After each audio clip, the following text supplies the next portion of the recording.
This month, the Newton-Khalidi Fund embarks its 5th anniversary since its launch in 2017 during the World Science Forum, with 6.5 million UK allocation matched with an equivalent of 1.2 million pounds from Jordan. The Newton-Khalidi Fund kicked off 9 programs supporting more than 70 collaboration partnerships between UK and Jordan. The Newton Fund is part of UK's official development assistance managed by the UK's Department for Business, Energy and Industrial Strategy to support economic development of countries.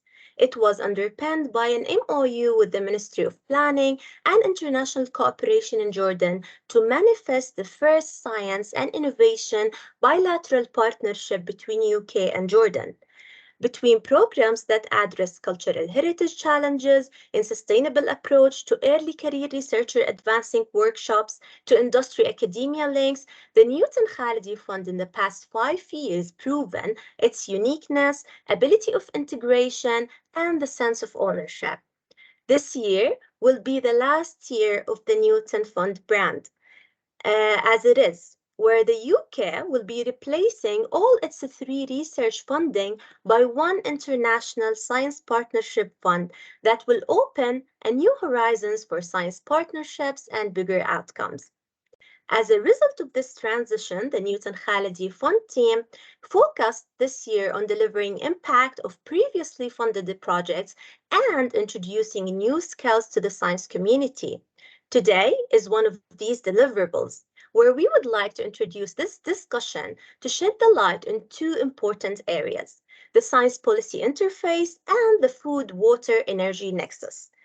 Areas, if we looked at consistently, we have a great impact on the long term of the economy. One example of a project funded under the umbrella of Newton-Khalidi Fund that developed a prototype of a wastewater treatment plant powered by a solar panel for agriculture applications. This prototype aims to provide applied training for engineering students. Led by industrial approach, the prototype will support the government of Jordan aspiration to build more wastewater treatment plants by 2050 by preparing a new generation that's capable and skilled to minimize the gap between the higher education outputs and the market needs. Today, to manifest the dynamics between science and policy, we invited Professor Saeb Khresat, the former president of Jordan University of Science and Technology and currently a professor at the Department of Natural Resources and Environment. Dr. Saeb will be sharing more than 30 years of experience in soil studies, land use planning, including climate change impacts within local and international projects, presenting the science point of view on the Nexus approach. Following, we have Dr. Marcus Wishart, the lead water resource specialist in the Sustainable Development Division of the World Bank for the Middle East and North Africa. Having recently moved to Amman, welcome to Amman, Doctor. He has more than 25 years of experience in over 100 projects related to the development and management of water resources in Africa, Asia, the Pacific, Latin America, and the Caribbean. Dr. Marcus also co-led the World Bank's global program on enhancing the safety and resilience of dams and downstream communities. He will be reflecting on the policy side of the Nexus approach from his more than 100 academic papers, books, and reports on infrastructure and water-related topics, including water relationship to the nexus with energy and food security. Last but not least, Mona Zaksaw will give some reflections from a science policy interface point of view from the position of a funding program like the Newton-Khalidi Fund. And just to mention that we were supposed to have Dr. Christian to cover the interface between science and policy, which Muna will be covering on his behalf, reflecting on the science advancing experience. But unfortunately, he was down with COVID, so we wish him to get well soon.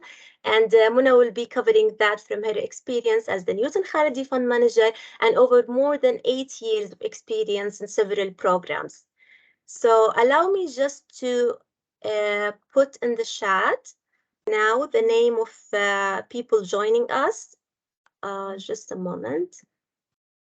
Okay, I will add that later, no worries. Now, just let me start with Dr. Saeb Khresat. If you please share with us your reflections on the importance of the Nexus approach from a science point of view, and why is that specifically important to Jordan?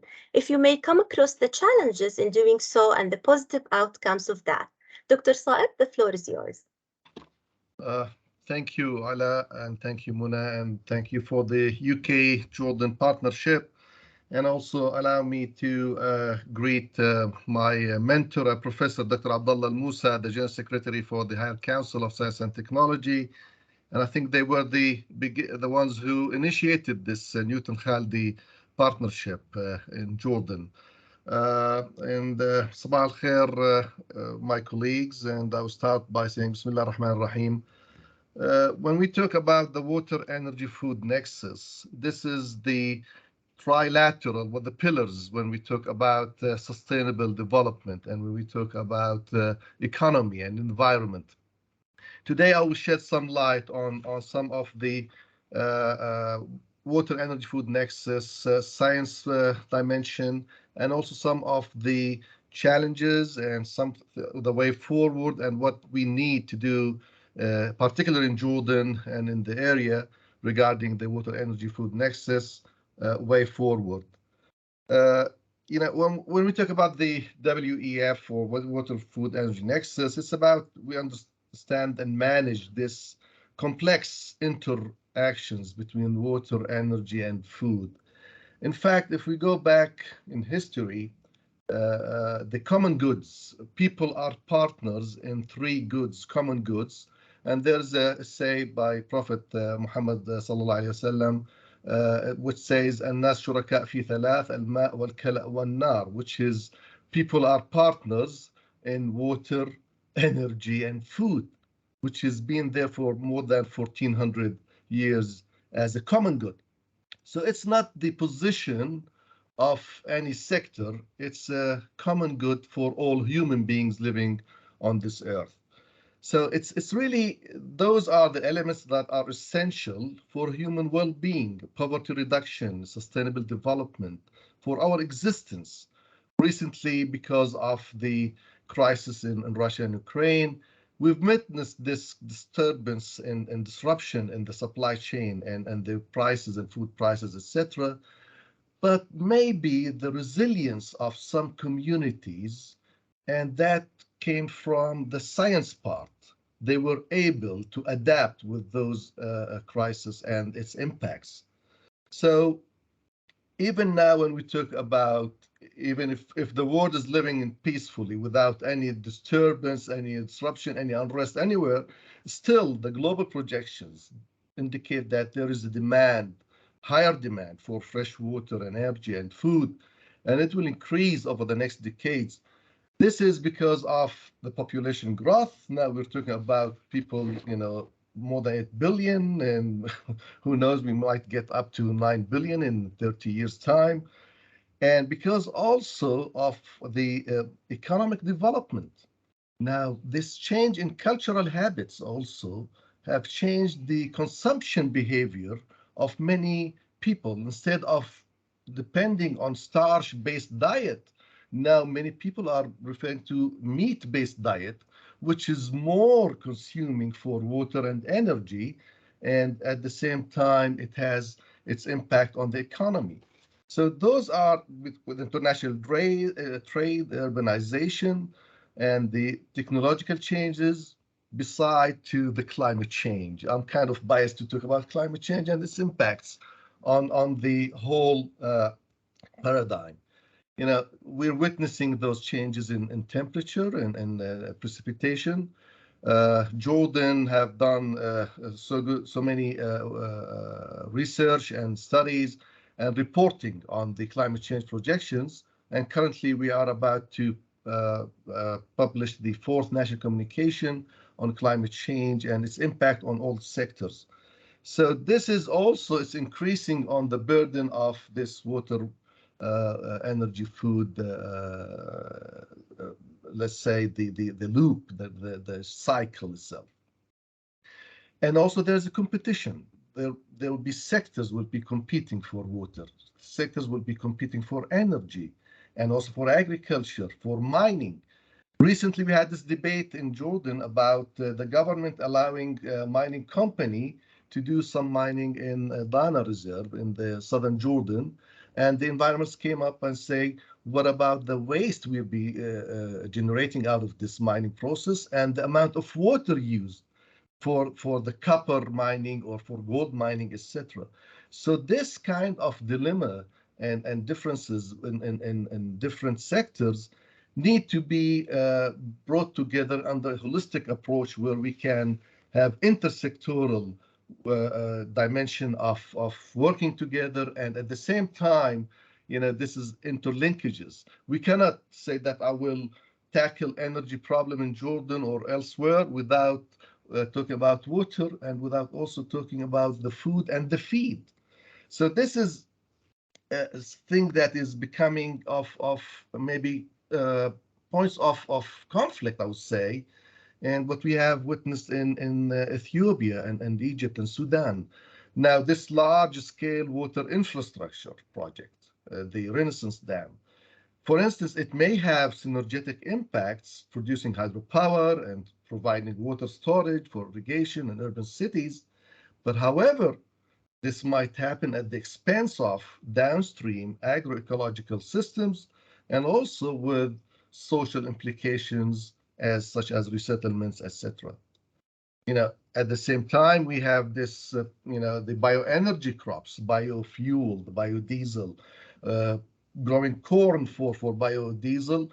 This is kind of improve energy supply, generate employment opportunities from the pros, and from but it's on the other side, it will increase the competition for land and water for agriculture, for producing agricultural crops, and it will have this impact on food security.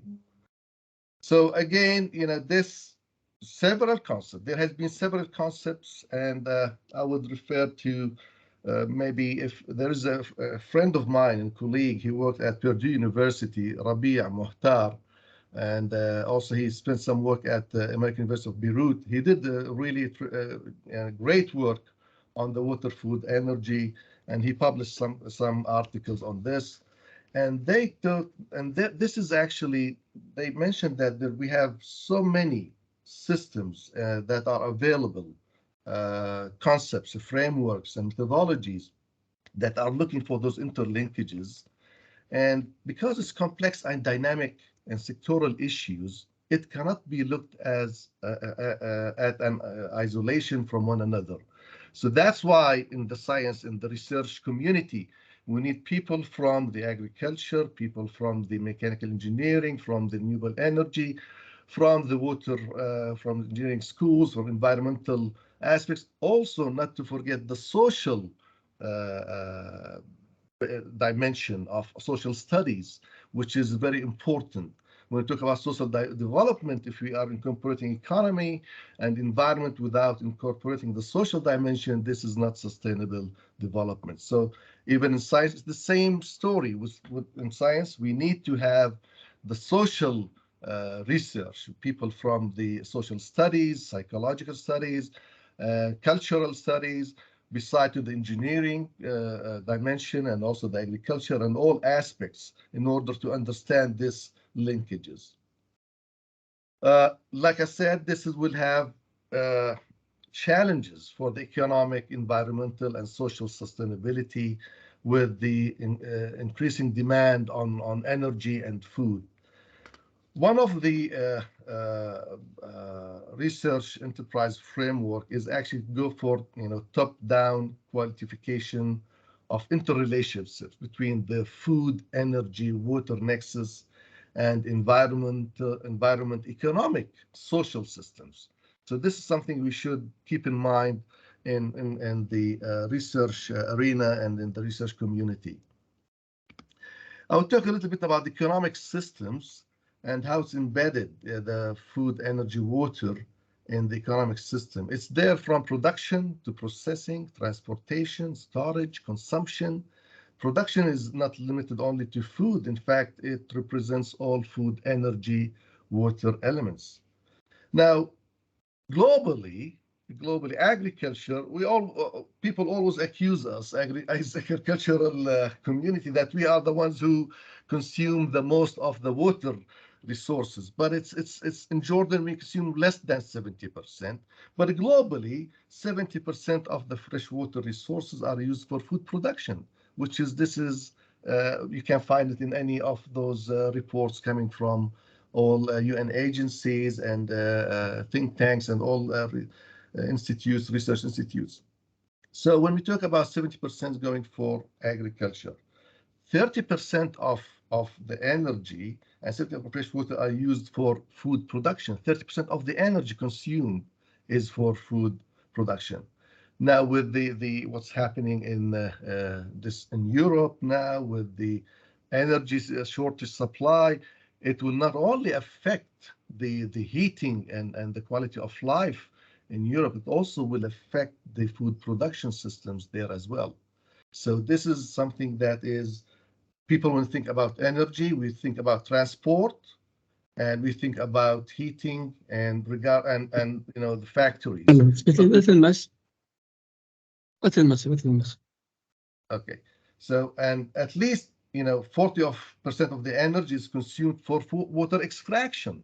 So this is kind of complex interrelationships in the food, energy, water, and also we use 25% to 35% or maybe 40% for extraction of water. In Jordan, we have this figure always, we say that 25% to 30% of the energy is used to conveying water and transporting water to the different households and different end users. In this context, the element of food is largely representative of commodity agriculture. We talk about livestock production, dairy farming, cultivation, aquaculture, fisheries, among others. Those are all used for either human or non-human consumption. When we talk about the water aspect, we are talking about all water resources, groundwater, surface water, soil water, reclaimed water, and saline water, and wastewater generated even during food and energy production. When we talk about the wastewater research, people always look for the domestic wastewater research instead of looking into the wastewater generated from food processing, from washing, from milling, from all the slaughtering of animals, etc. All this wastewater generated from the agricultural sector is one of the wastewater research areas that should not be overlooked. Again, transportation is one of those most important aspects that should be tackled properly and carefully, because in the U.S. itself, it's estimated that to transport food, it consumes about 1,500 what they call food miles. It's from the farm to the table of the consumer. And this is something that we should look into profoundly in a way that we should go for what we call the local food production, or minimizing the food mileage. This is something that, because if I'm producing food in Spain, I'm growing bell peppers in Spain, I'm transporting it all the way to Poland. This is kind of transportation, is consuming this energy, etc. So this is what we call the food mile that should be tackled in research. So this is an area that we should look into it and try to, as much as possible, to invest in local food production because this will save the energy. At the same time, it will save the water and provide the food with better quality also. So those long distances really also affecting the climate change because of the carbon footprint, and we need to go for carbon footprint reduction in the food system. Because of the time, I will just go for the environmental aspects, what I mentioned as also. Many or major environmental influences are caused by, the climate change and also the population growth, and also about the change in cultural and behavior and consumption behavior as well. So this created some pressure on what we have. Also the urbanization, which is really major obstacle. In Jordan, we have this, the arable land is not more than 3% of the total area of Jordan that can be cultivated. Other than that, it's being, under irrigation or reclaimed, etc. But when we talk about population increase, this will be at the expense of the arable lands, and people started cultivating the marginal areas, marginal lands, which is like in the Badia system in Jordan, which is very fragile, vulnerable system, suspected to erosion, and it will go through this vicious cycle of polluting the water, groundwater table with addition of fertilizers and pesticides in areas where groundwater is close to the surface, and so on. And also going for over abstraction of water from the groundwater and causing salination and poor quality of water of the groundwater reserve. So, in response, when we go for the marginal lands, the farmers will go for increasing the amount of fertilizers to have produce, and to put also pesticides and hormones, antibiotics.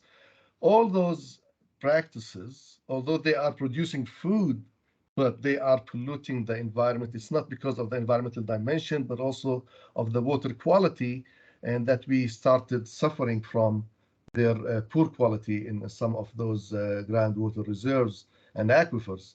It will also diminish the capacity of the food, energy, water systems, and also degrade the water quality, as I mentioned, and the release of greenhouse gases and increasing this carbon footprint, etc.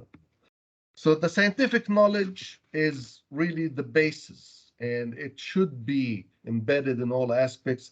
There will be some kind of let's say, I would say conflict, but different points of views between end users and people in the industry and people in the government, and the policymakers should be aware of the importance of this food, energy, water into the environmental economic system. And that requires more research in the social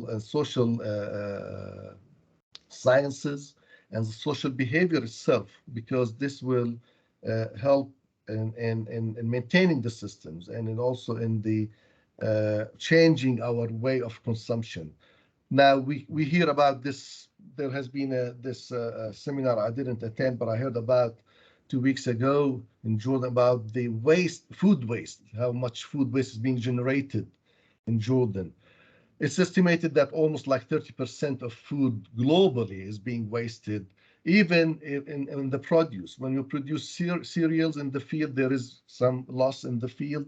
And also with the horticulture, with the vegetables and fruits, also in the post-harvest process, we have some losses because of the storage and also the handling.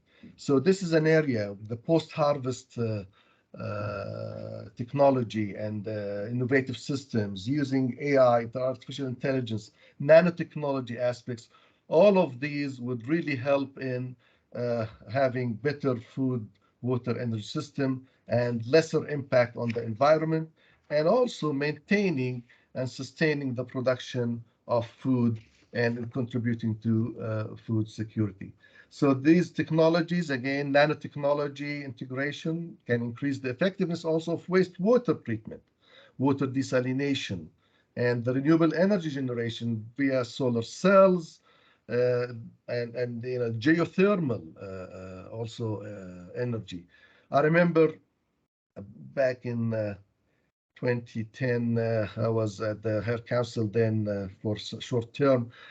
We had this research on geothermal heat coming in Jordan, the south, by some colleagues in geology and engineering.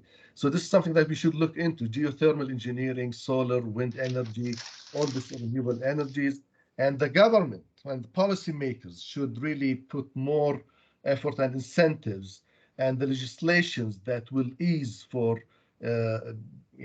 this will be kind of supported by research in order to be able to have those systems, better systems. Now we are in Jordan, we say that we are using almost 29% of our energy come from renewable energy resources, and but expected by 2050, 2030, this is the projection that we will go for 50% of our total energy from renewable resource, which is great.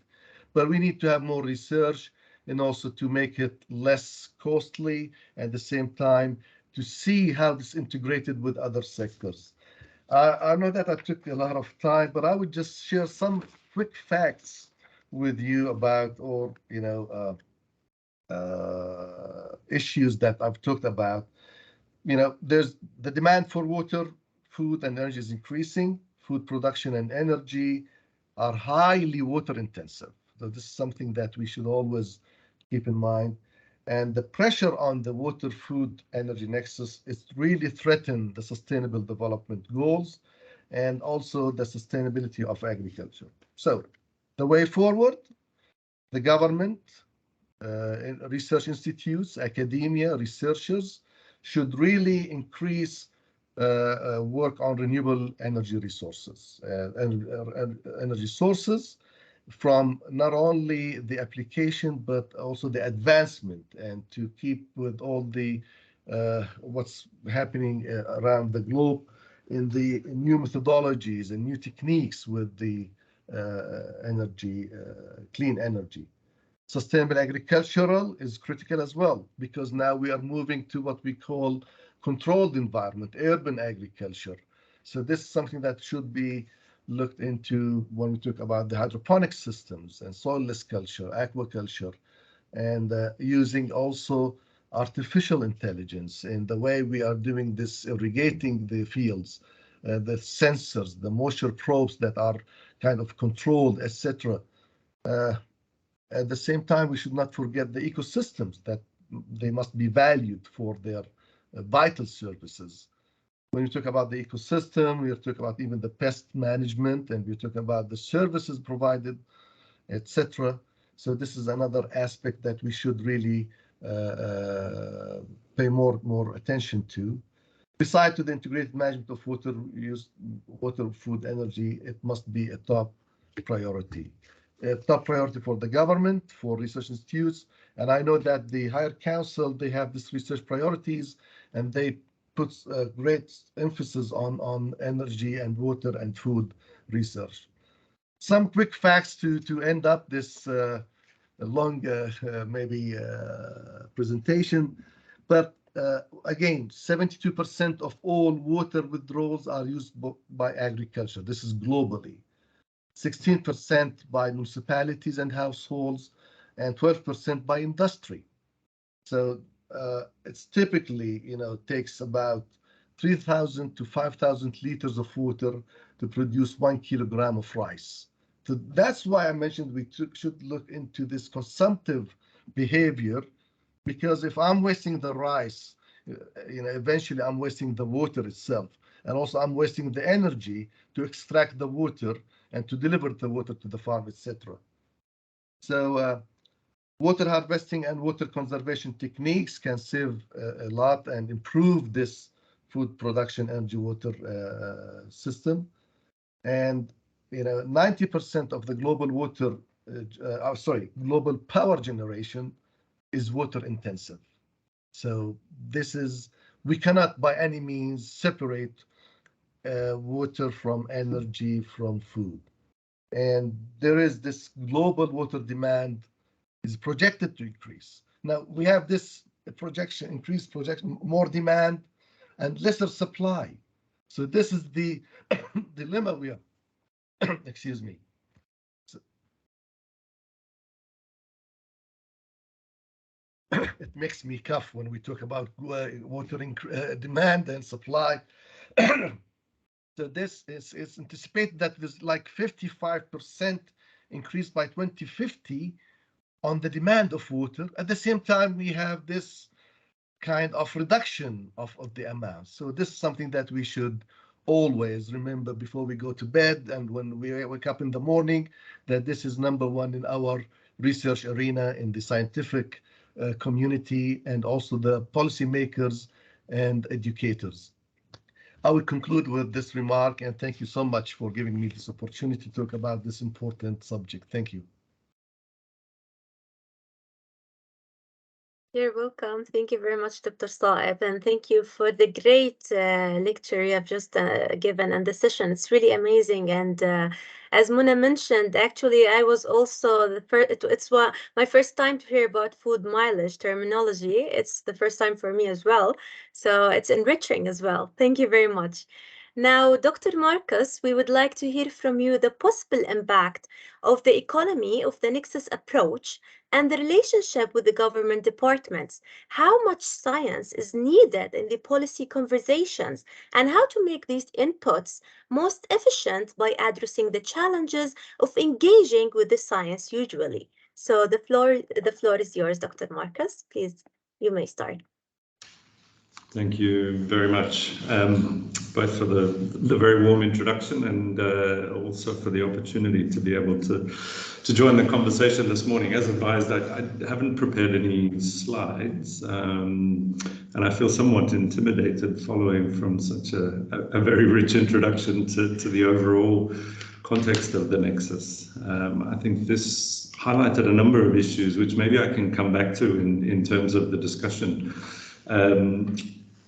In terms of our reflections on the approach to the Nexus and what this means in terms of the impacts on the economy, and also how we as an organization support our shareholders and our clients in terms of policy recommendations and so forth, and bringing some of those scientific elements into the policy debate. And so what I'd like to do, I thought maybe I'd touch on three different elements.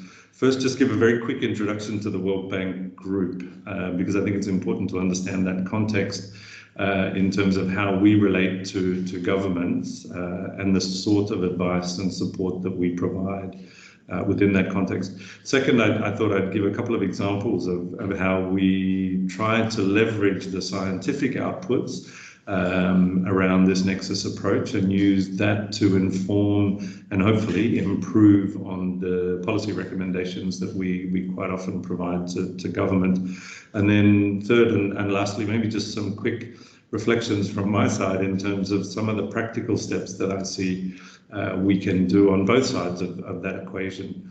In terms of strengthening the relationships between the practitioners around scientific research and how to best inform some of the policy prescriptions, and also reflecting on our role as policy sort of supporters, I wouldn't say makers, but the advice we give to government and how we can perhaps better engage with the scientific community.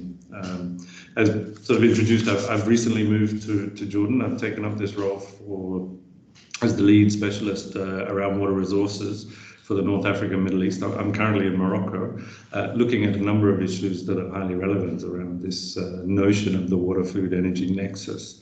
As you're probably well aware, Morocco is a water scarce country, experiencing one of the worst droughts in history, and this has had severe implications for agricultural production. And as Dr. Saib was saying, within the broader sort of global geopolitical context and the conflict in Ukraine, food security is becoming more and more of a national priority. And I think there's some skepticism around the reliance on international trade. And so that has a number of important policy implications here that we're discussing. One of the government's response is to look at increasing the introduction of desalination to provide a secure source of water, primarily for domestic and industrial purposes, but also for irrigation. That obviously has linkages into the energy sector and the need to have assured sources of supply. that can sustain those investments. And so very, very topical. As I said, just by way of introduction, I have been with the World Bank for a while. I've worked in a number of different regions on a number of different projects, originally from Australia, where this issue of water scarcity is particularly important. And by way of disclosure, I should say up front, I mean, as a water specialist, I come with my own sort of biases. And so when we talk about the nexus, I typically perceive water at the center of that nexus, right, and its relationship to energy and agriculture and vice versa. But that bias in itself introduces some differences that might not necessarily be shared by various different other sectors. And so one of the key lessons I've learned over the years is being able to position yourself within that broader continuum of expertise. Now, within the World Bank group, we have 5 different organizations. We have what we call the International Bank for Reconstruction and Development, the International Development Association that provides public sector financing, so to governments. We are a member-owned sort of financial cooperative, I would say. We have 188 different members in that IBRD group, including Jordan. And so the Minister for MOPEC sits on our board of governors, and we report to her in terms of the type of support that the government is looking for. We also have the International Financial Corporation, which provides support to the private sector, but that obviously needs to be linked to government priorities around engagement in these various different elements. And our colleagues there also provide policy advice to governments in terms of how to strengthen the engagement of the private sector. And then we have 2 other organizations, which is the Multilateral Investment Guarantee, which provides political risk insurance. And then we have a Center for the Settlement of Investment Disputes, which is a little bit smaller. On the water side, I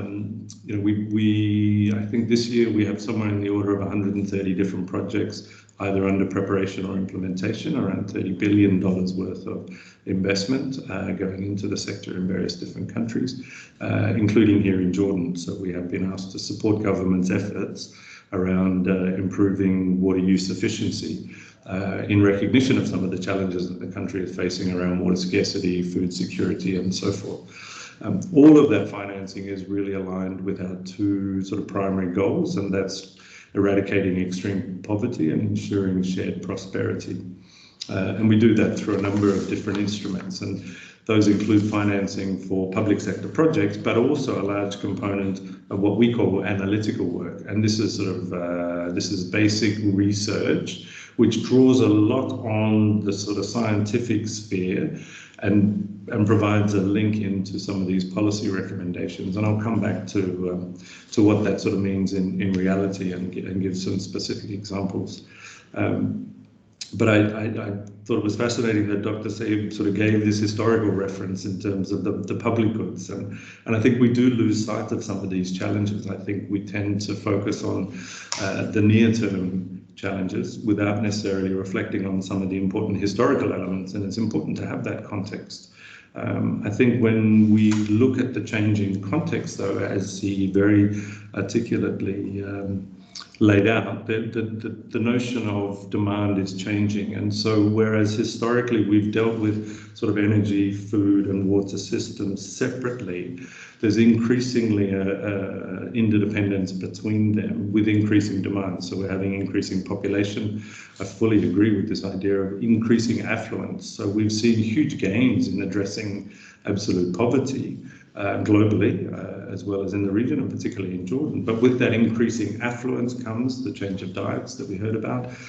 Those changes in diets and behaviours also increase the consumption of electricity, of water, of food types, and so forth. And so we see increasing pressures on these interdependencies, which mean that we need to look at the relationship between the various different regulatory frameworks, the various different organisations. So how do you get the Ministry of Agriculture to talk with the Ministry of Water and to the energy departments and so forth?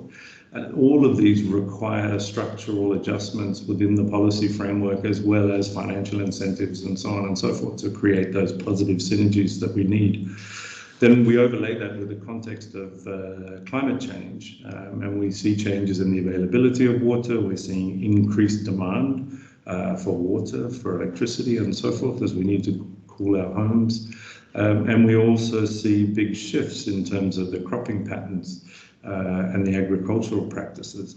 All of these need to be governed in the public sphere through a set of policies, and those policies really need to be informed through rigorous and robust scientific pursuits. And just to give you a sort of a sense of some of the work that we do on the analytical side that I mentioned, and here I'll draw on experience. I led essentially a research program, but with this very strong policy focus from the World Bank a few years ago in Southern Africa, where we were looking at helping countries to manage the development of water resources in one of the large transboundary river basins.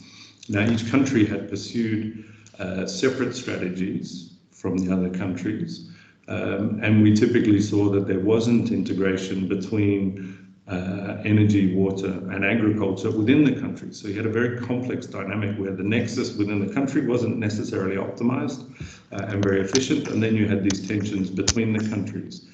And what we did was sort of lead and facilitate a process between all 8 of those riparian states to look at the issues around the nexus, and using sort of hydroeconomic modeling based on published scientific research from each of those countries, we're able to demonstrate that by working more closely together within the country between those 3 different sectors, as well as between the countries, there are a number of benefits. And so optimizing the allocation of the water resources would result in a 7% increase in firm energy production.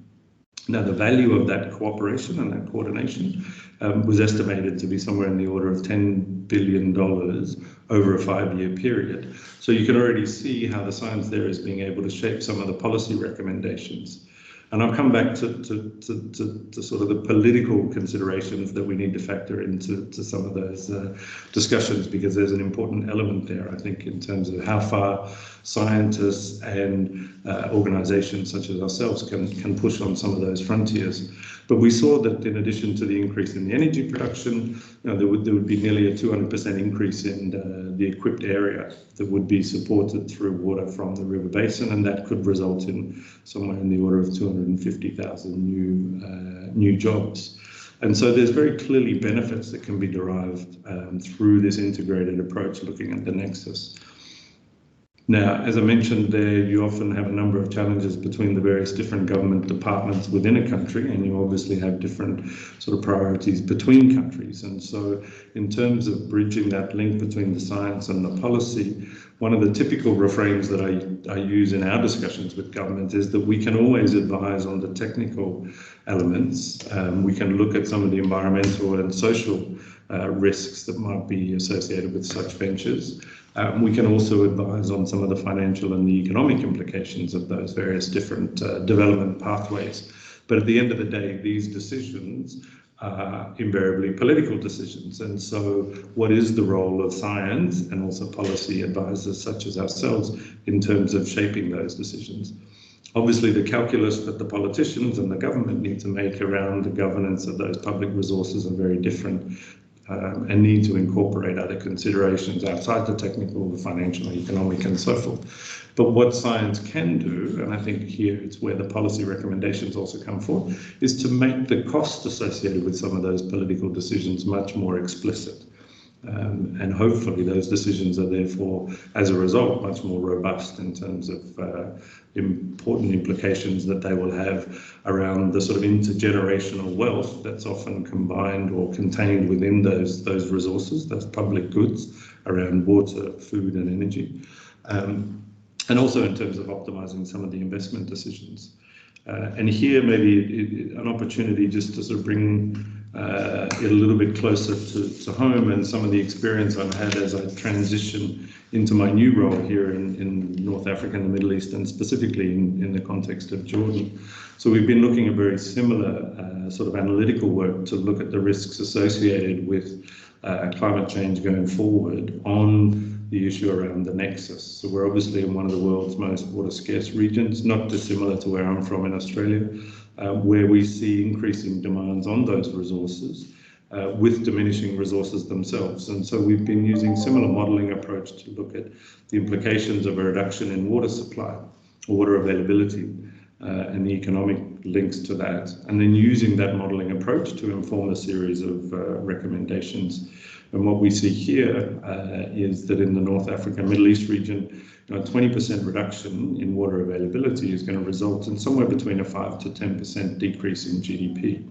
So significant economic impacts that will then also have multiplier effects across other parts of the economy. What we're seeing there across the region now is very ambitious and bold response from governments in terms of investing in new technologies. So it's bringing in some of those elements of the scientific research, such as desal, looking at increased use of renewable energies, looking at wastewater reuse and so forth. And some recent work that we've just published actually in Jordan, looking at the country climate and development reports that we developed with the government. I think it's going to be launched this week, Thursday, with His Excellency, the Minister for Water and Irrigation, as well as Her Excellency from the Ministry of MOPEC. But this shows that the investment requirements needed by Jordan in terms of looking at the incremental benefits associated with a resilient low carbon development, somewhere in the order of $9 to $10 billion. Now, not a small sum of money in any economy, particularly under some of the constrained conditions that we see in the broader geopolitical context at the moment. This can be a real challenge, and it has important implications then in terms of energy, water and food for the financing associated with those investments. And so a lot of the investments are the cost associated with the investment is often passed through to those users of the services. And so one of the important policy recommendations coming forward is for government to look at the distribution of those costs. And so they're being passed through water tariffs, energy tariffs. We see increasing food prices and increasing inflationary pressures. Can we use the science and the evidence-based decision-making processes to look at how those impacts will be distributed at the household level, and then what sort of policy prescriptions are available to government to ensure that there are safeguards put in place, particularly in terms of protecting the poor. I think I had a number of other specific points around, the reducing or science contributing to reductions in the cost of desal and renewable energies. I think here we see a very important role to play in terms of some of the developments associated with those various different technologies that are now becoming increasingly feasible. Dr. Saib also mentioned the artificial intelligence and machine learning. I've been working around optimization of energy water systems for a long time, and the advent of artificial intelligence and machine learning has greatly enhanced our ability to run various different scenarios and look at how the implications of various different investment decisions might impact both people and the economy, as well as the production of those systems. And so as the technology evolves, driven largely by science, so too does our ability to make better recommendations on the policy side. So appreciate I'm running out of time. I wanted to just maybe close with a couple of specific reflections on my experience. Again, I've come out of academia, I've worked as a consultant, I've worked in the public sector, and now working for the World Bank. And I feel very privileged sometimes that we have the ability to be able to connect the public policy making sphere with the sort of analytical and the scientific research to be able to inform those policy prescriptions. So just sort of 3 or 4 quick reflections. The first one is professionalism. I know here we're looking to sort of bridge the gap between science and policy, but we don't want scientists to become policymakers and policymakers to pretend they're scientists. I think we, particularly where I am now, rely very heavily on high quality science. And so even as recently as this week, we were asked by government to advise on some elements around water resources in Jordan. And the first thing I do, I can draw on the international experience, but I go into the literature and found some very useful articles around some of the issues that the country's facing, and we can then blend those to be able to carry that forward. So having high quality science in the public domain is key. The other one is patience. I think often there's a tendency to try or wanting to see traction very quickly. And I'm reminded here of an example. I was listening to a minister, not in Jordan, but another country where I've worked in the past, and they were making an opening speech in front of the parliament, which I thought was very good and sounded very familiar. I went back to a report that we'd written sort of 5 years earlier, and it was almost taken verbatim. And so the lesson for me there was once you've published a report, that's really, or a paper in the case of the scientist, this is really the beginning of the process, and you need to make sure that you're sort of sensitizing and disseminating that so that people are picking it up. And that takes time. And it also takes persistence, and that's the other point I wanted to make. So I would encourage everybody not to just sort of publish and then move on to the next topic or the next paper. I know there's a lot of pressure to do that, but continue to engage in the dissemination of your products. And the last one would be proactivity. This also goes for our side. I mean, I think in organizations like the World Bank, we need to be proactive in terms of engaging with the scientific community. And so I'm grateful for this opportunity today as a first step in the context of Jordan. What I typically do in the countries where I work, because the recommendations that we make to government are important. They have important implications, both in terms of the financial and the economic costs, but also in terms of the national development agenda. So I tend to engage in academic debate, looking at what research is taking place and where we can provide a conduit. And we typically would reach out to academics and invite them in to look at and review some of our work. So there's an opportunity there. I would hope that the academic community in Jordan can also reach out to organizations like ours when you're organizing seminars at the university or events like this. I think it's good to increase our awareness and our understanding of the local context. And then the last area around that proactivity, we do have a lot of partnerships with various different academics and organizations as consultants, as researchers and so forth. And there's an interesting opportunity there, I think, to work more closely together as we go forward on some of these important topics, as well as providing some support, financial and otherwise, to students who are really, I think, as Dr. Saib said, the next generation that will be carrying forward some of these ideas and these issues. So I've gone over time, I apologize for that. But a very interesting topic. I'm very grateful for the opportunity to be able to participate. Thank you again. Actually, it was really very interesting. Thank you very much, Dr. Marcus.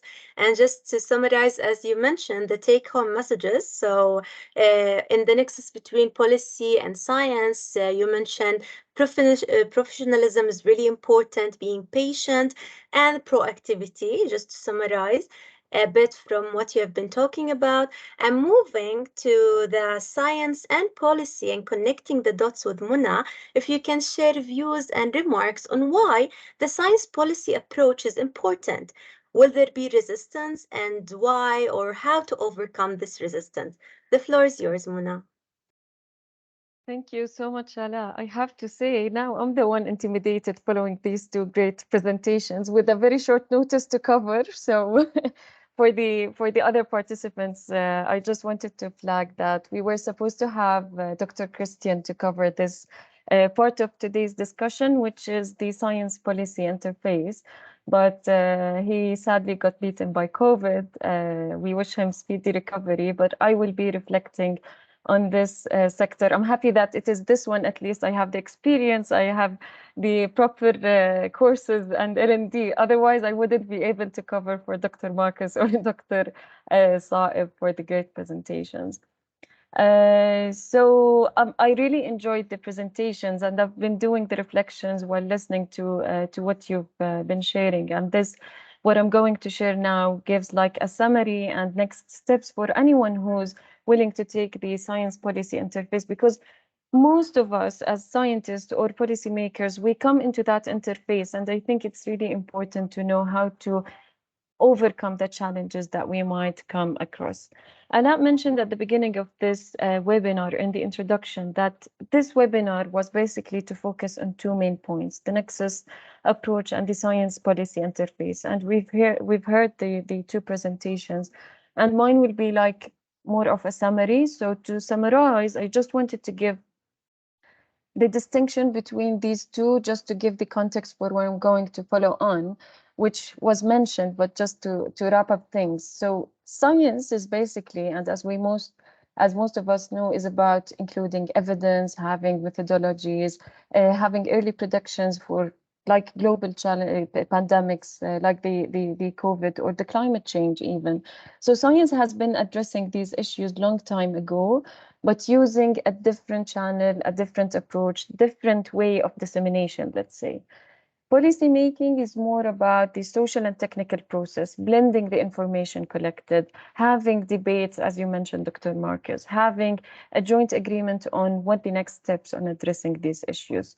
So when we're talking about science policy interface as a topic, we want to achieve science informing policy for decision making, for proper decision making.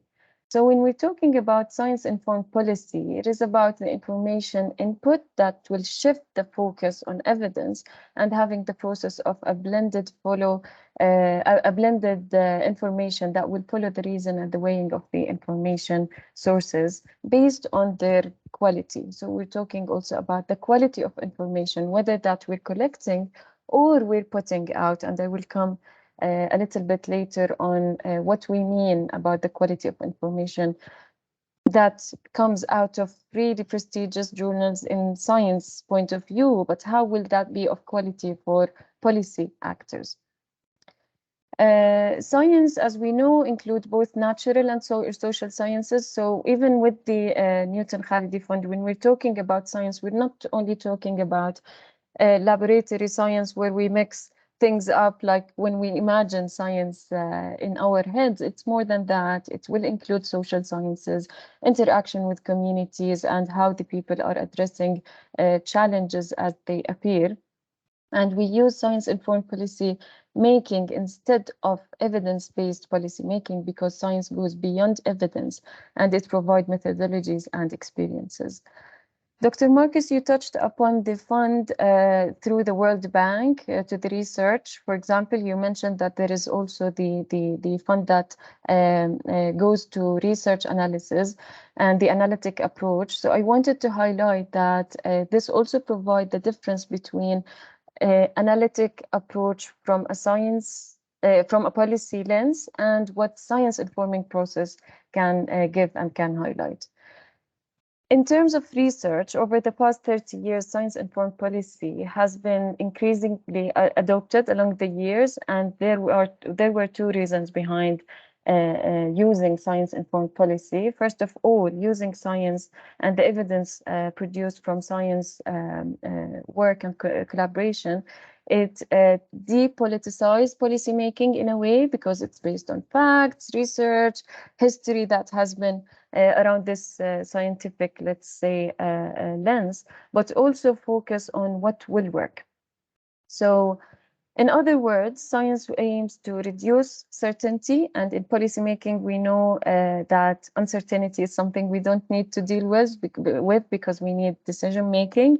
So using science to reduce uncertainty, and I'm not saying that increasing certainty, because with any scientist, when we're working on a topic, we don't look at the certainty and we want to ensure that this is happening.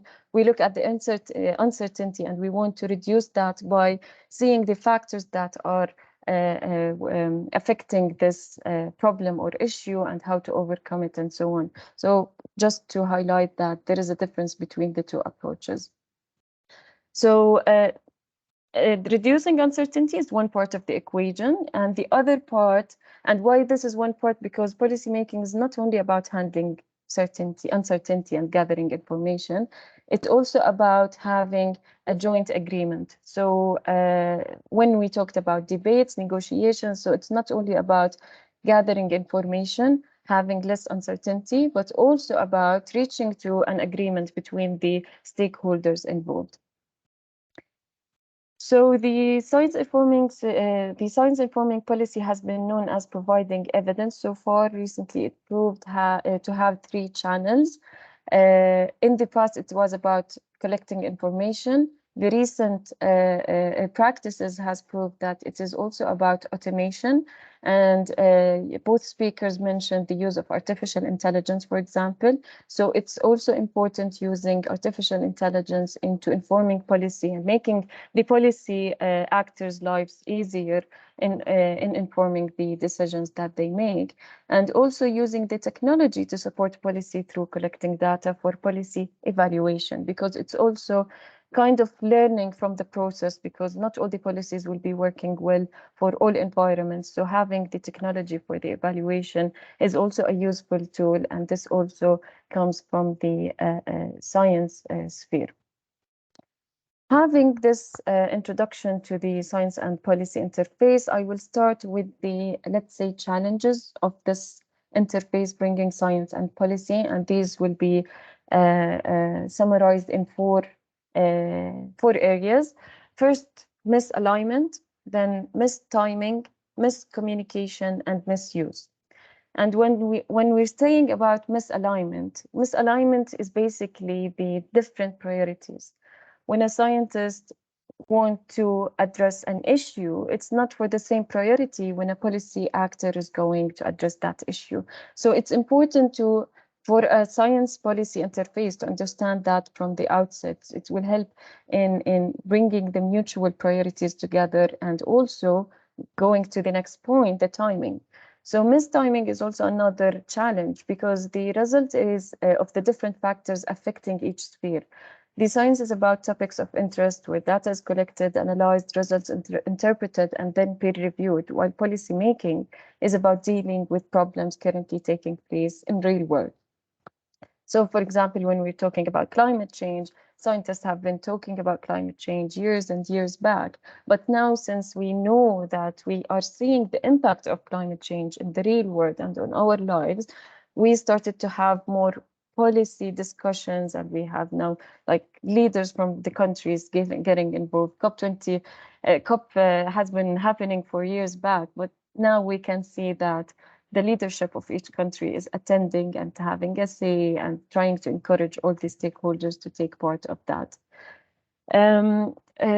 As Dr. Saib also mentioned at the beginning, that science is about predicting global issues way in advance, not only when the problem started to affect our lives. So this is one of the examples of the priority of science.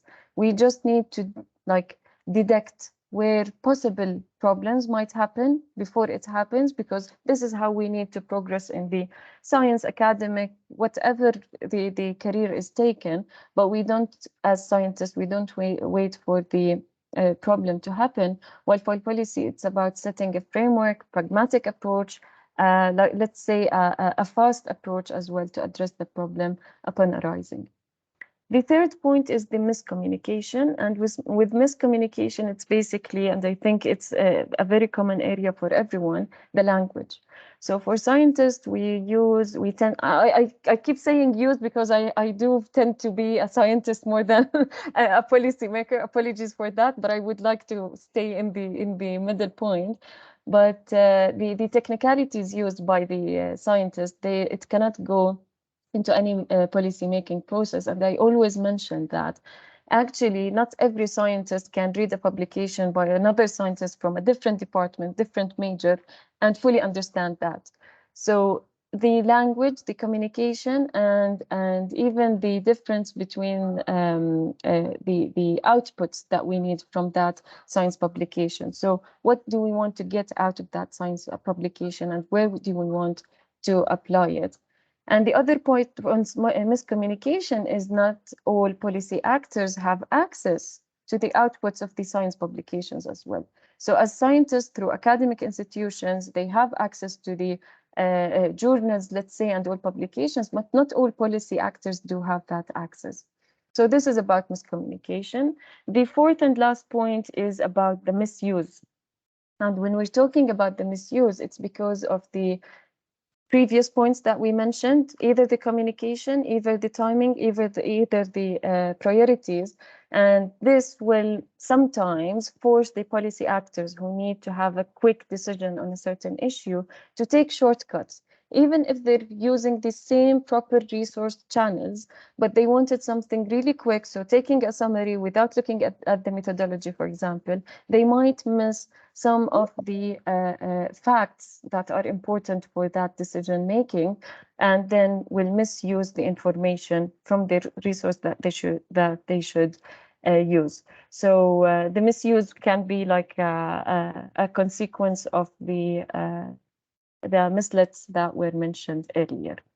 And I wanted to highlight here, if anyone watched the Don't Look Up movie, I think it's a 1 hour and a half. It might be very trivial for some, but I think it highlights so many of the issues that we discussed today. And the misuse is actually one of these very strong examples that were mentioned in the movie, because as a policymaker, they used the information that was provided quicker, easier, and that is to their own interest, because why not? Because it was based on science. The other was based on science, but the language was better, the timing was better, and the communication was stronger. So knowing all of these challenges created 4 different roles for science policy interface. And we're talking about knowledge generators, we're talking about knowledge analysts, we're talking about scientists who try to understand the knowledge, and I will come to that, and the knowledge brokers. Knowledge generators is what scientists actually do. They generate the knowledge, they try to see the problem and address that. Then we have the analysis of knowledge, and the analysis from a science point of view might be different from a policy point of view, but the science policy interface is about understanding what policy might need and do the interpretation based on that. And when we're talking about scientists who try to understand the knowledge, which is exactly knowing what the wider ecosystem is looking at and what the wider ecosystem needs actually. So yes, I have the knowledge, I generated that, I have the analysis, but how to link that all together? And then we have the knowledge brokers. And I think I'm going to use your example, Dr. Marcus, again, when you talked about the South African project.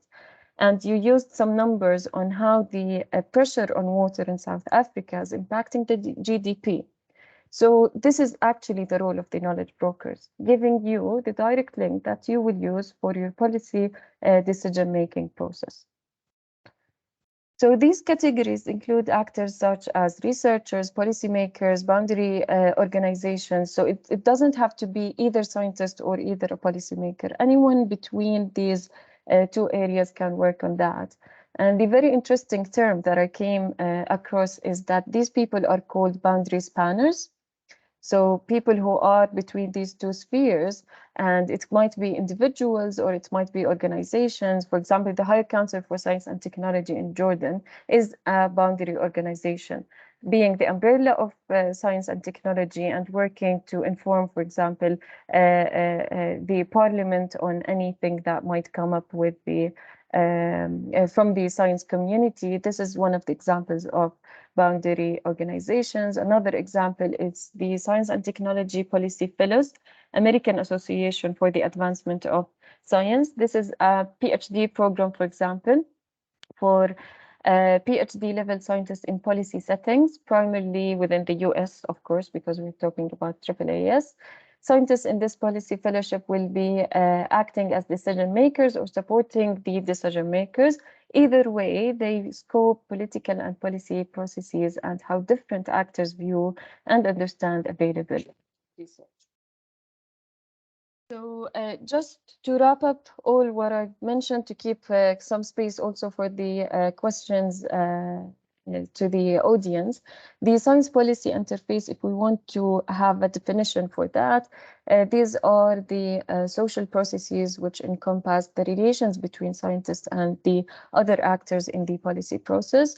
And it allows the exchange, the co-evolution, and the joint construction knowledge with the aim of enriching the decision-making process. And these interfaces will need specialists, which we are calling as boundary spanners. And these specialists has to make it more effective.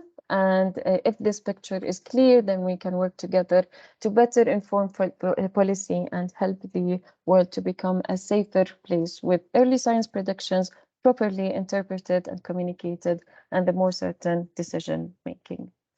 And that's it for me now. I hope I wrapped up the whole discussion really well, and will open it now for the questions from the participants. And I would say feel free to raise your hand, ask the question, or use the chat bar as well. Ala, I think I'm gonna hand over back to you. Thank you. Yeah, thank you very much, Mona. It was such a great presentation about how to link between science and policy. I really like the challenges you mentioned because they're very true. The misalignment, the mistiming, the miscommunication, and specifically the misuse. So thank you very much. Now, as Mona mentioned, we'll move to the Q&A session. So if anybody have any question, please you can write it on the chat or just feel free to raise your hand and ask.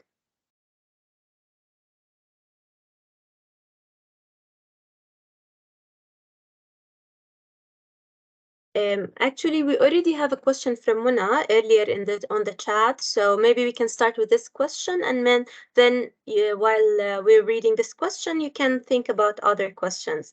So she was asking about the specific order of the nexus, like whether it says like whether it shows the importance of the topic we're talking about. So if we're going to say water, energy, food, or food, energy, water, does that has like shows the importance or the risk of each? And is there any logic behind the order of these three areas? If I respond to this question, can I? Yeah, please. Well, I look at it because of the weight of those three, let's say three factors. Water is, like we mentioned, 72% is being used. The most of water is used for food production. And then we're using energy, 30%. And the food production is the outcome of combination of both. But it has nothing to do which one is more important. It's about how much is being used. All of them are important. We cannot separate any from the other. So this is my interpretation why we use this water, energy, food series. Thank you very much. So yeah, Dr. Ashraf, please go on. Yeah, thank you everyone for such wonderful speeches.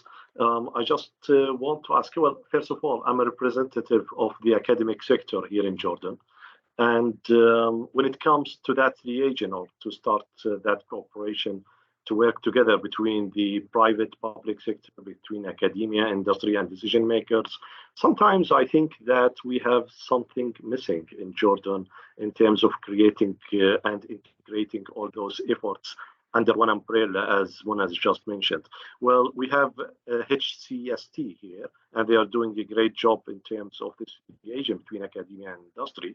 But when it comes to decision makers, I believe that in the public sector specifically, we don't really have proper links between the research efforts that we are doing and convincing them about quantitative approaches that we had.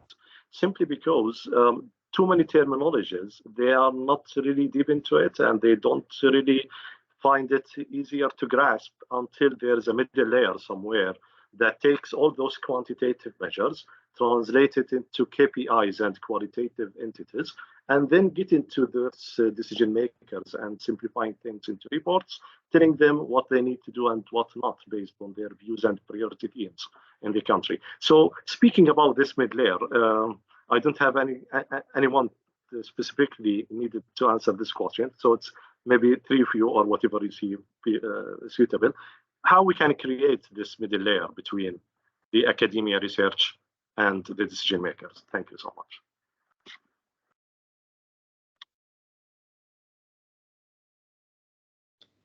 Maybe Muna can answer this, but I can help in somehow. Well, actually, Muna mentioned something about those misalignment, mistiming, communication, and misuse. If we have the proper alignment, the proper communication, proper language, and the proper timing, I think we can convince the policymakers and decision makers on the science-based evidence, and this is something that we can use to convince them. But it's again, we are talking about, Muna mentioned this, and I like what she said about the language that we speak. You know, if I'm talking about, let's say I'm saying that this is of utmost importance to do that, I will say, well, this is essential to do it. You know, it's choosing proper words, not to go for kind of literature, linguistic kind of scientific terminology that will really irritate the decision makers, because they would feel that we are kind of I don't know how to say it, but is this show off of the academia people that we know this is better for you, but you should listen. So I think we should keep it simple as to the grassroots of it. If I can add just to what you mentioned, Dr. Saib, so it is the language, but if I would have like an advice or recommendation, I don't know how to put it, but I think the effort should come from the scientist more than from the policy, because policy is an ever high pace kind of process, like one problem after the other, decision making after the other. So I think it is the responsibility of the scientist to get out of that technicalities and very luxurious, let's say, kind of wording of the science outputs, and try to make that closer to the policy. And in a way to do that is actually to read more policy publications. And I know that as scientists, and I think this is one of the areas I always keep mentioning as disabler, let's say, for the scientists to be part of that science policy interface, is that scientists in academic institutions, they have to invest most of their time to publish more, to get the promotion, to have peer-reviewed, to participate in peer-reviewed journals. So they don't have enough time to be part of that engagement with the policy. But believe me, it makes a huge difference being engaged with policymakers, and it comes from the people, the great people I've met through my career, for example. It makes a lot of difference seeing a scientist who have been engaging in policy projects, for example, and with stakeholders outside of the science community, in their language, in their way of communication, and their way of setting their own agenda, priorities, and the way forward for their students and how they inspire others. So I think it's our role to try and invest more time in reading more policy publications. This will help us understand the language. And to be honest, one of the examples is the working with the British Embassy, for example. The Newton-Khalidi Fund is the first science partnership between UK and Jordan. Being with the British Embassy, make this webinar actually something that is happening to life. And I realized that it is of importance for both sides. From both policy, we have some policy actors joining the call, we have scientists joining the call. So I think if I haven't been working, for example, with the British Embassy, if the Newton-Khalidi Fund did not have that interaction with people who are working on policy and seeing the efforts on that, we wouldn't think of this science policy approach and why it's important and why to address this issue. So I think getting involved into that will help in bridging that gap, even if the infrastructure does not support that at the moment. Hopefully in the future we will have some changes and improvements. Yeah. Go on, Dr. Marcus, please. Yeah, just to jump in on this quickly, I mean, I think that the point about language is so critical. And I saw this in my own transition from that sort of academic into the consulting and then into the sphere where I am now. And I'll be very honest, it's still a challenge, right? I mean, I tend to lean to fairly large technical reports that, even our management and some of our government colleagues find difficult to sort of access because they're quite often so dense. But what we typically do internally is have a team who will then take those and help to synthesize.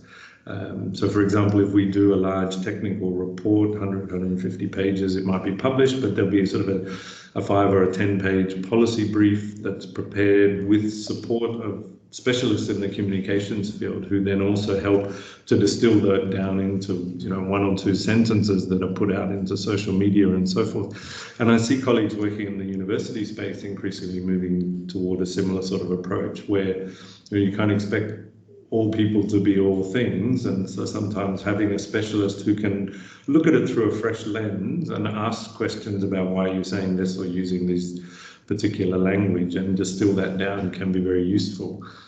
I don't know whether that's common practice here in Jordan, but could be an interesting sort of experiment. And I see some of the journals are also now doing this, where there'll be the abstract prepared by the authors, but then there's sort of 4 or 5 bullets that provide a sort of a non-technical summary that they put out into the public domain.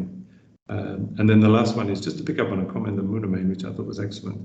I get frustrated with this a lot, is the access to the journals. So now that I don't sit in the university system, we do have a fairly extensive library with a lot of online access, but I still reach back to my friends and colleagues in the academic sector when I'm trying to access journals, because they're mostly behind sort of paywalls and so forth. So plead to the academic community to try, to the extent possible, to put those out into the public domain. Very useful. Thank you very much. So I will go back to some questions on the chat. Dr. Zaid, would you like to come, or shall I just read your comments and the questions from the chat? What do you prefer?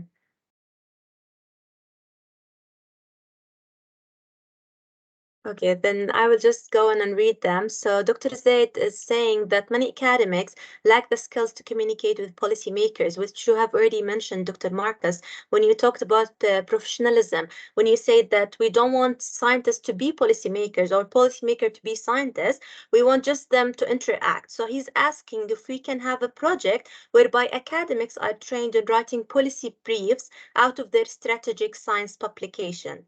What do you think about this? And just another thing from Dr. Zaid as well, he's suggesting pilot effort where we bring Nexus policy and science counterpart together in a well-defined project. Can I jump in really quickly to answer both questions from a Newton-Khalidi point of view? Actually, the aim of this webinar addressing these 2 topics, the Nexus and the science policy interface, is not to close down the fund. It's actually to influence the new fund and the new direction of the priorities.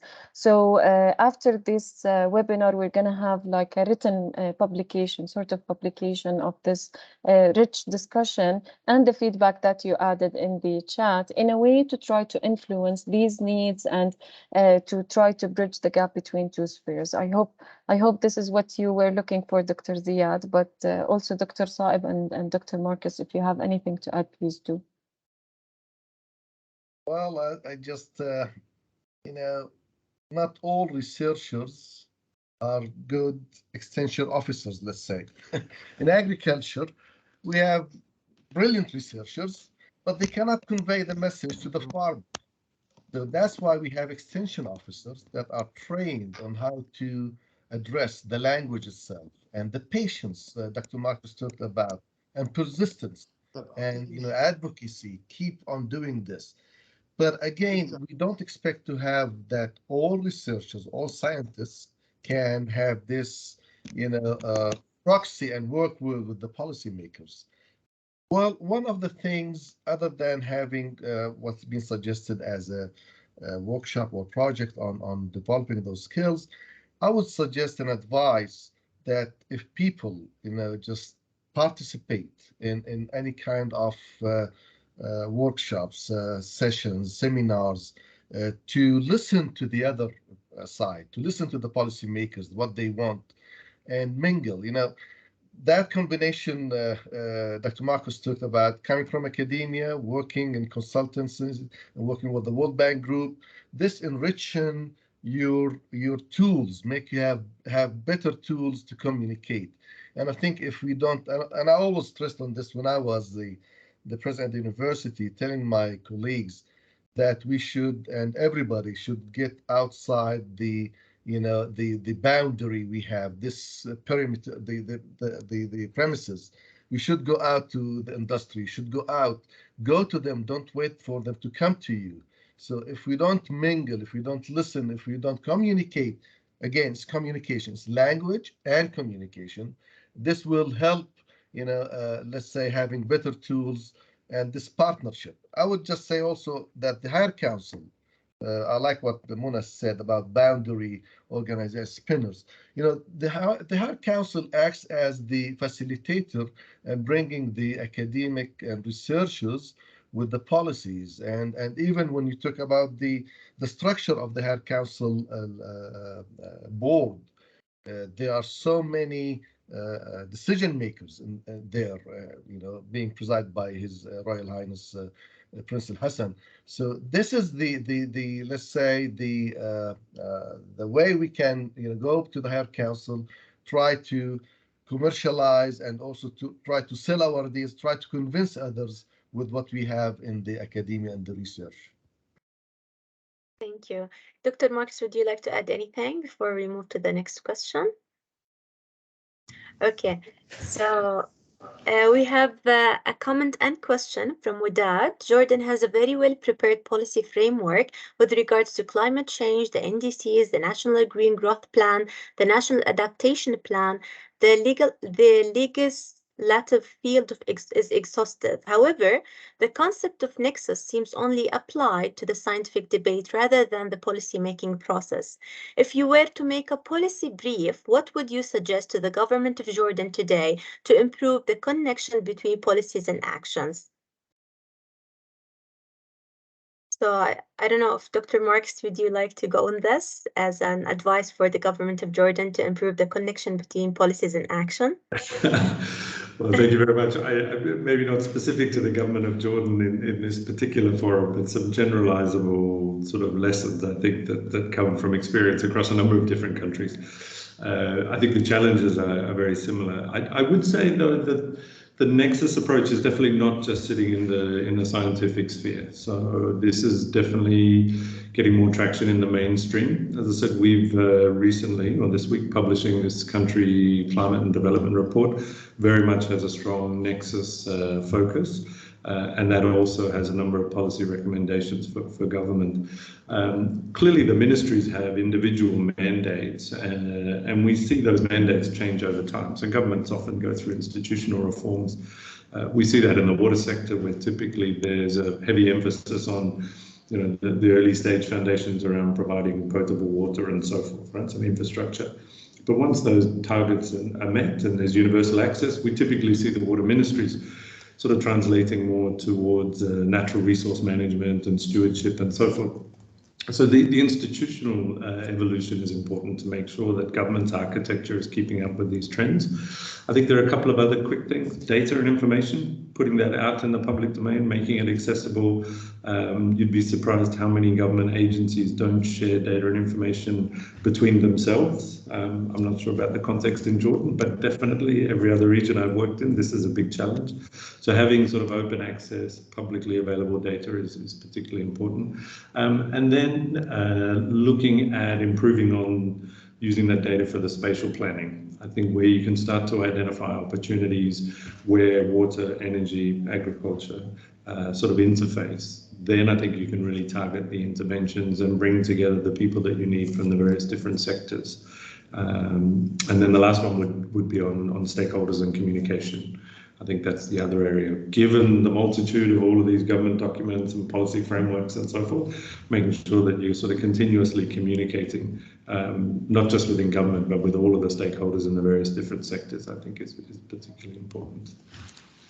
Sure, thank you, Dr. Marcus. And just to keep time in our concern, we are going to take the last two questions. One is already in the chat. So Dina's asking if can policy analysis include the investment potential or potential of growth in these dimensions? And she's also asking if she can access the publication of Dr. Saeb and Dr. Marcus. So short answer there is yes. I'm happy to share those, maybe through you, Muna and Ala, and then you can circulate to the participants. Sure. So thank you for that, Okay, we'll go back to Dr. Saeb, and we'll ask about his publication later. So once the publications are available, we can share them, as Dr. Marcus mentioned. Okay. The last question is, it's just a comment from Dr. Zaid. So I would like just to end with one last question, if I may do that. Actually, it's about when you mentioned the consumption behavior, Dr. Saib, and then Dr. Marcus was mentioning the increasing demand on resources. So I was thinking of food as one of the resources and one of the key dominant of health measurements. So you were talking about changing habits and behaviors. What measurements can help in changing human habits and behaviors toward food? Thinking about food and its relation to health and also its relation to culture and heritage. So what do you think about that?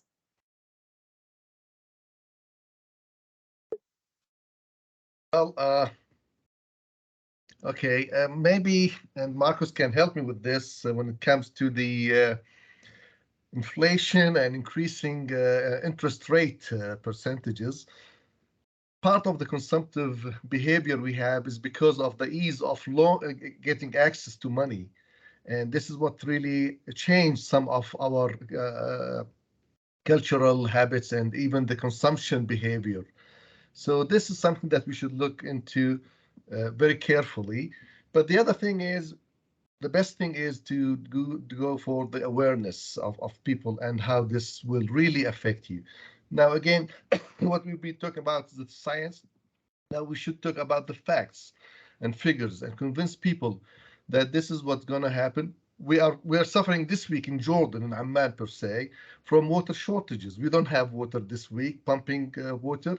So people, and I myself, I started rationing on the use of water and telling my kids only 3-4 minutes for the shower, no more than that. So this is something that necessity is the mother of all inventions. So we have to go for the awareness and to make sure that people get the message right, that it's not gonna be as bright as it is nowadays. It's harder times are coming, despite others what they are saying, but harder times are coming. So this is one thing. And again, maybe the access to the money and the way we are raising our children, that everything is available for you. So they should know that this is available today, this is not available tomorrow. So this is my point, my perspective on this. Thank you, Dr. Saeb. Dr. Marcus or Mona, would you like to add any point before we end this discussion? So thank you very much. Thank you for our great speakers and thank you for the attendees. It was such a great and enriched discussion.